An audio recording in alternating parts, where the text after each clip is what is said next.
I got sawdust on the carpet again. In this video I'll be showing how I made this sycamore bowl with a milliput inlay around the rim. This bowl will constitute a competition prize for my 5,000 subscriber competition. Please keep watching and see how I did it.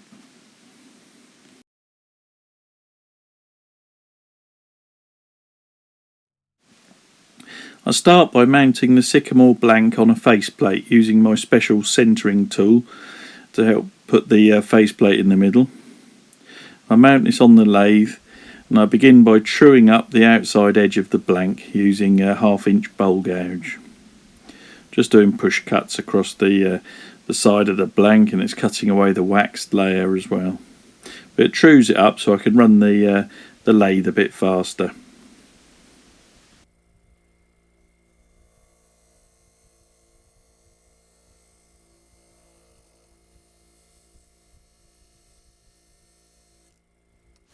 I then begin shaping the bowl using the same 1/2 inch bowl gouge. I'm just doing some push cuts around here just to round off that edge. Just keeping the flutes at 45 degrees and rubbing the bevel. You can see I'm getting a nice clean cut here. By going downhill like this, you're going with the grain, you're not going against the grain, so there's no tear out. The bowl gouge is nice and sharp. Always keep your tools sharp. You will not get a good cut unless they are sharp. And I've put my glove on here because these shavings come off are quite hot and you can actually burn yourself doing this. But you can see it's a lovely polished cut I'm getting there. That's where the bevel rubs. Just taking little bit by little bit. I then start truing up the base of the bowl just by doing a couple of pull cuts and shear scraping across the base there, and then carry on a bit more rounding here just to get the contour as I want it.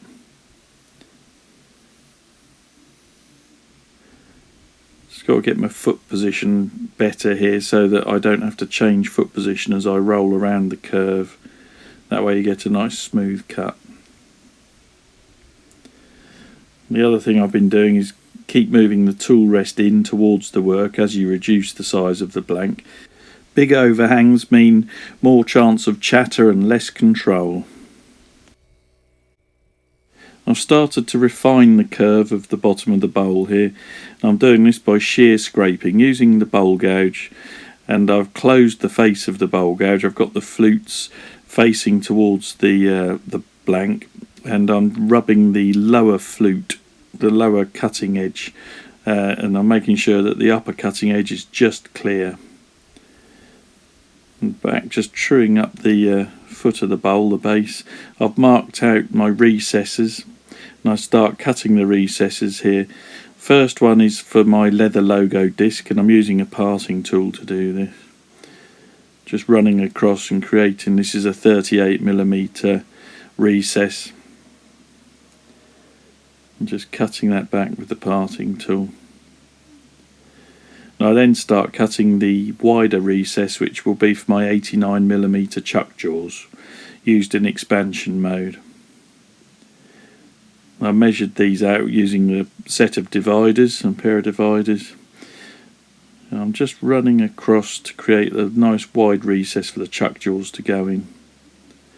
I do it this way rather than creating one big recess and then doing a further recess for the logo disc, because otherwise you're going too far into the base of the blank and you're not going to be able to hollow so far, or there's a danger of perforating as you hollow. By doing the two recesses together like this, I'm not going any deeper. Just checking the fit of the leather logo disc and checking the contour of the bottom to make sure it's not going to rock.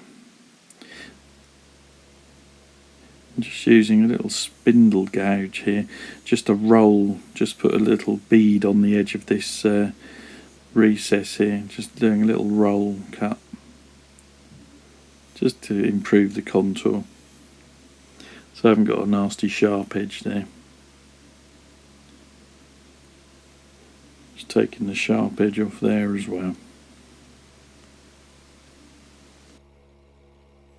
Here I switched to a skew chisel, which I'm using as a negative rake scraper. I'm using this for two reasons. One, to neaten up the bottom of the recess, and the other, it creates an undercut for the chuck jaws to lock into. And now I'm sanding using a Simon Hope rotary sanding system, and I'm sanding up to 240. Just rolling round. These are self-powered, these sanders. They're very good for the outside of bowls.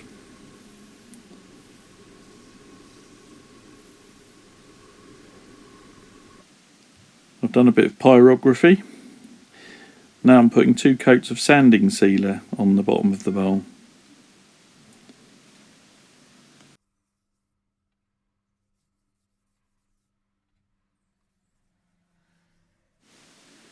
After the sanding sealer has dried, I apply some Yorkshire Grit.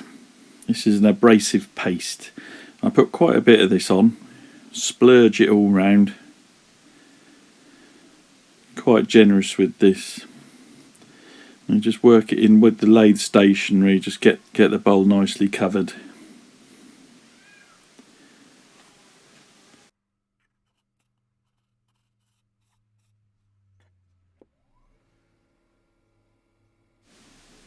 With the lathe running at about 600 RPM, I'm working the Yorkshire Grit backwards and forwards across the surface of the bowl.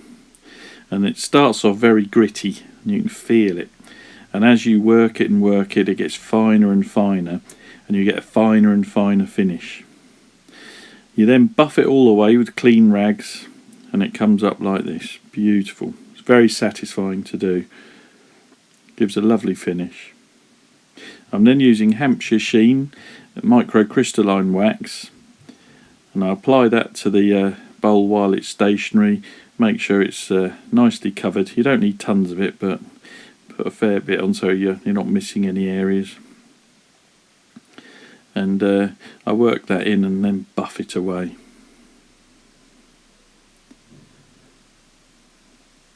It really does give a lovely finish. The Yorkshire Grit in conjunction with this, it really is lovely. I've made sure I've left the recess for my logo clear because I want my logo to stick.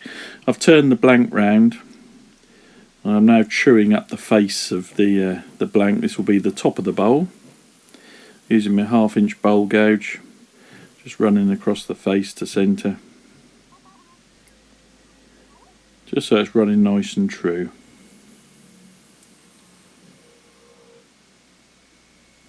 Rubbing the bevel each time.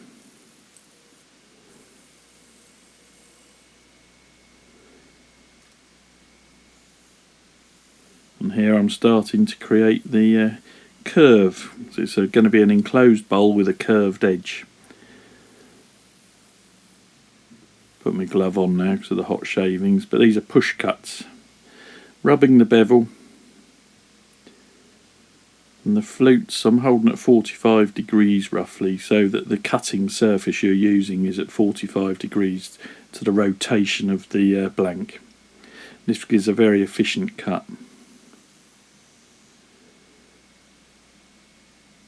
Here I'm doing a bit of shear scraping using the lower flute, the lower cutting edge, keeping the upper edge clear.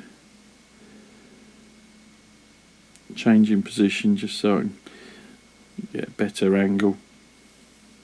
So I'm creating a nice smooth curve on this bowl.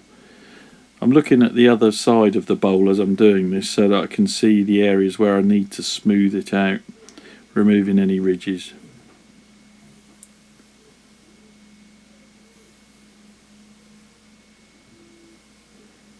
Just working it and working it until it's just as I want it.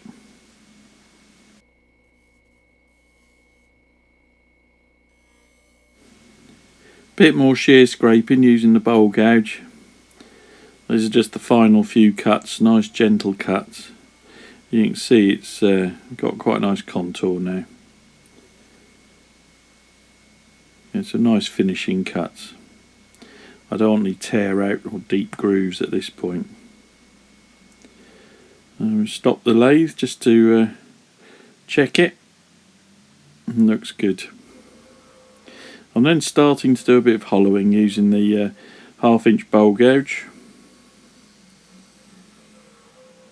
And I'm not going to hollow the whole bowl at this stage. I'm just doing some of it, just getting the bulk of the removal done. You know, there's quite a bit of wood in there to get out, so I'm just doing some of it. I don't want to hollow it right out because I want the bowl to stay stable overnight while the milliput sets. If you create an ultra thin bowl or something and then put the milliput in and let it set overnight, when you go and put it back on the lathe, it's more likely to have moved a little bit, and it does make finishing the milliput a bit harder sometimes. Depends on the depth of the recess. If you've got a nice deep recess full of milliput, it's really not going to cause a problem. But if you've got a very shallow recess and it moves by more than that, then you will go through the milliput when you cut it back.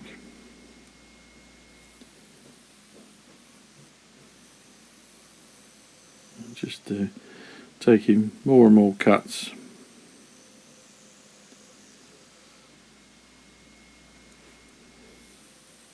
I've created a ridge just to stop any chance of the gouge going out with centrifugal force and cutting across my nicely finished edge. When you do the entry cut with the gouge, you have to have the flutes vertical and then rotate it to 45 degrees as you start the cut. That way there's less chance of it skidding across the surface of the bowl. Got nice shavings coming off here. It's a nice sharp gouge.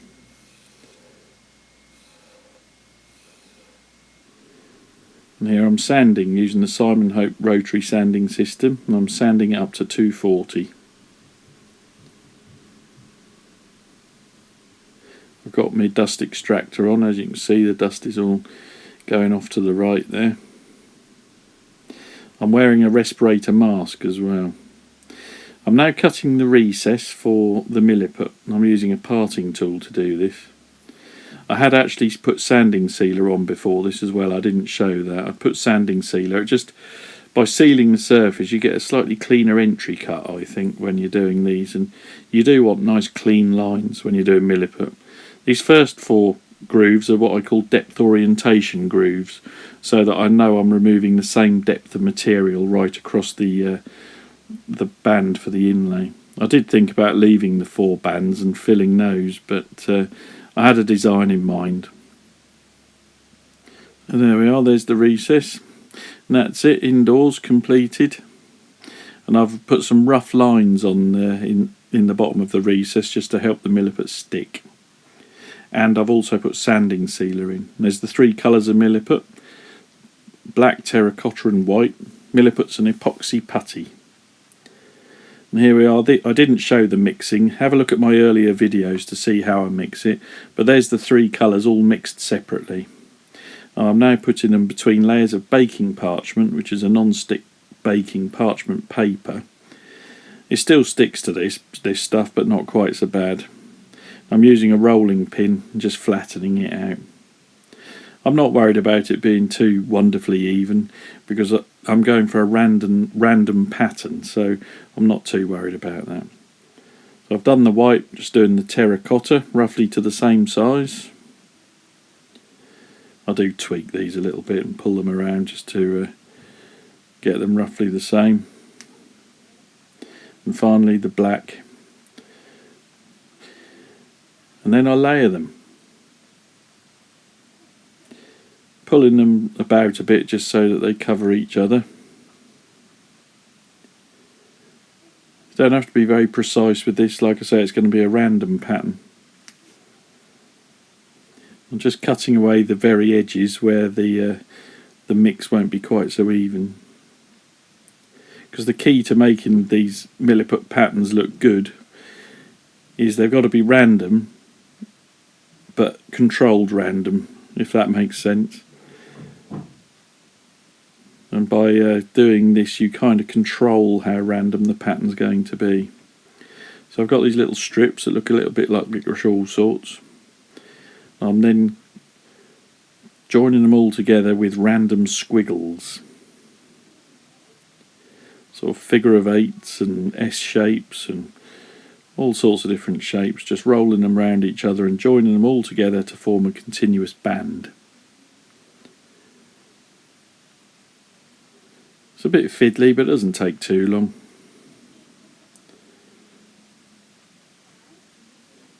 Cut some out here, dragging on a bit, and then I lay it around the bowl. That's my squiggly pattern. Make sure I got enough for it to go all the way round, and then I start squidging. Notice the bowl is still on the chuck. This means that when I remount it on the lathe, it's going to run as true as possible. I've left a little strip of wood on the inside edge there, which acts as a guide for me when I'm packing the milliput in to make sure I've packed to the correct depth.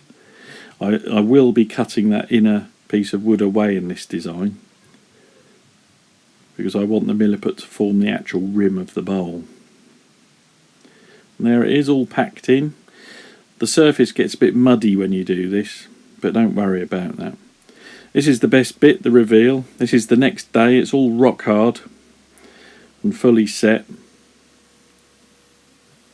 And I'm using the bowl gouge to start with. I started off with a couple of push cuts, and now I'm doing a bit of shear scraping. And what I'm doing is cutting back the milliput so that it's flush with the wood again, or almost flush with the wood. It takes a bit of time. I've edited some of this out and it's speeded up footage as well. But try not to do cuts where you're going to chip things or break your inlay out. Nice gentle cuts, sharp tools, take your time. You've put a lot of work into this stage, you don't want to ruin it. You can see the patterns appearing now. But the milliput, it sets pretty well after 4 hours or so at room temperature, but I always leave it overnight if I can, because it really goes rock hard overnight. It makes finishing it a lot easier. And there we are, the pattern's come out. I'm really pleased with this. I love this bit when you see the pattern emerge. It's very satisfying. I've switched to a skew chisel here, a wide skew chisel, and I'm using that to refine the contour. I'm using used as a negative rake scraper. And using the wide skew, it's a good way of creating a lovely smooth curve on this. And here I'm using a parting tool just to cut that inner piece of wood away to finalise the position of the rim. I'm just cutting it away so that the milliput is now forming the rim. Then I switch to my bowl gouge. This is a 3/8 bowl gouge. And I'm doing some more hollowing. And I'm starting to undercut the edge here to create the enclosed bowl and give it another dimension. They look a lot better, these bowls, if you can create an undercut under the rim there. They look and feel better.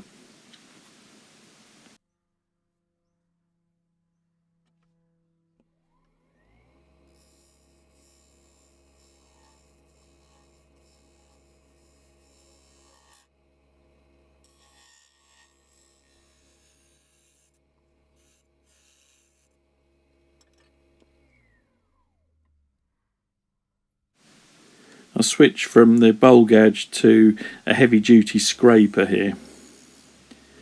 I'm just removing a bit more bulk. And I'm getting my depth right as well. I've got a depth measuring jig that I use just to make sure I'm not going through.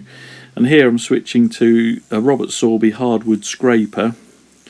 I don't know if you saw then, it's a negative rake scraper. And I'm using a scraper platform, a Robert Sorby scraper platform, to support the scraper. And you cut just above centre with this. Make sure that your tools are very sharp and only take very light cuts. But you can see I'm getting some lovely fine shavings coming off this. And you get virtually no tear out. In fact, I didn't get any tear out using this technique. but you must be very careful, because using this sort of scraper rest, if you get a catch, there is nowhere for the tool to go and it'll be a bad catch. So gentle cuts, and I keep sharpening that scraper. As I said, it's a negative rake scraper, so you get some lovely finishing cuts on this. And I'm just very gently undercutting that rim more and more. Now we're sanding, back with the Simon Hope rotary sanding system. I'm sanding up to 240.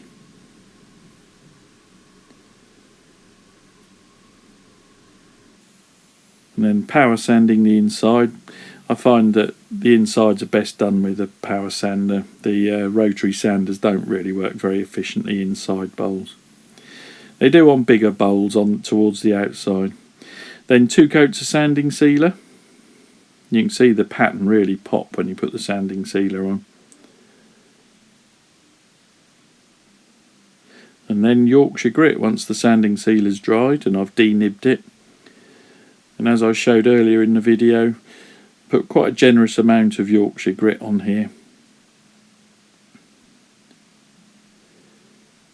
And it's lovely stuff. I love Yorkshire Grit. It's really good for these Milliput projects. And this is when the piece really comes to life. But it's an abrasive paste, and you work and work and work the paste so it gets finer and finer result. I'm just working it backwards and forwards across both the Milliput and the sycamore. And then I'm buffing away all the paste. And I use lots of little bits of cloth until I've got rid of the paste. And you can see the finish I've achieved. It's lovely. Then it's the Hampshire Sheen Microcrystalline wax again. Doing exactly as I did with the bottom of the bowl. Making sure there's a nice thin covering of microcrystalline wax. And then working it and buffing it with the lathe running. And it gives a nice durable finish.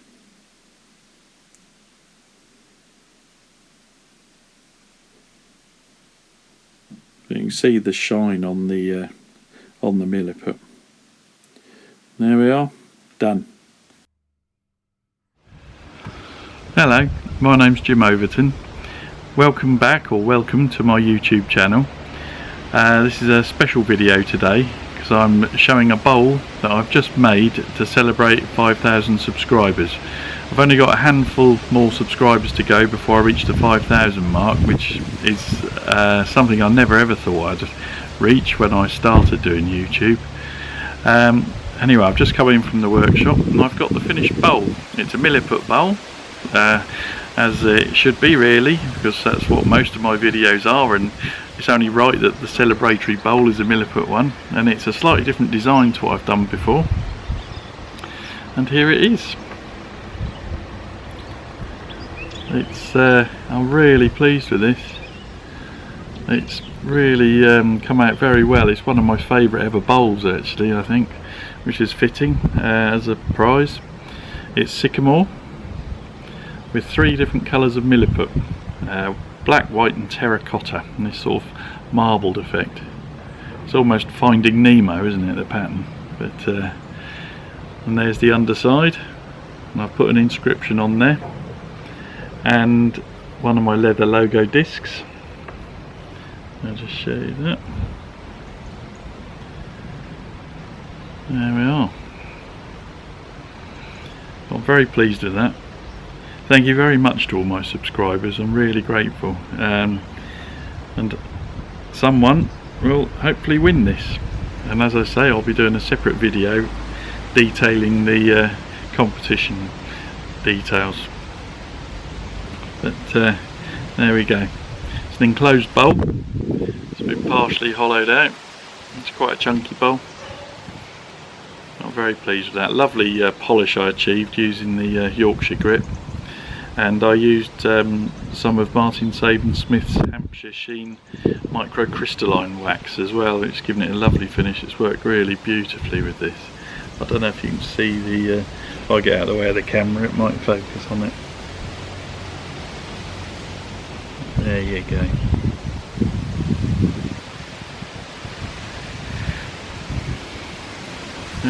That's great. Thank you so much. And I'll be back soon with a video about the competition. Bye for now. Thanks for watching. Please like, share and subscribe. Got lots more videos coming, but the next video will be the competition to win this bowl, and I'll be posting that very soon. So if you subscribe, you'll get notifications of when my next videos will be coming out, and hopefully I'll see you all back soon. Bye bye.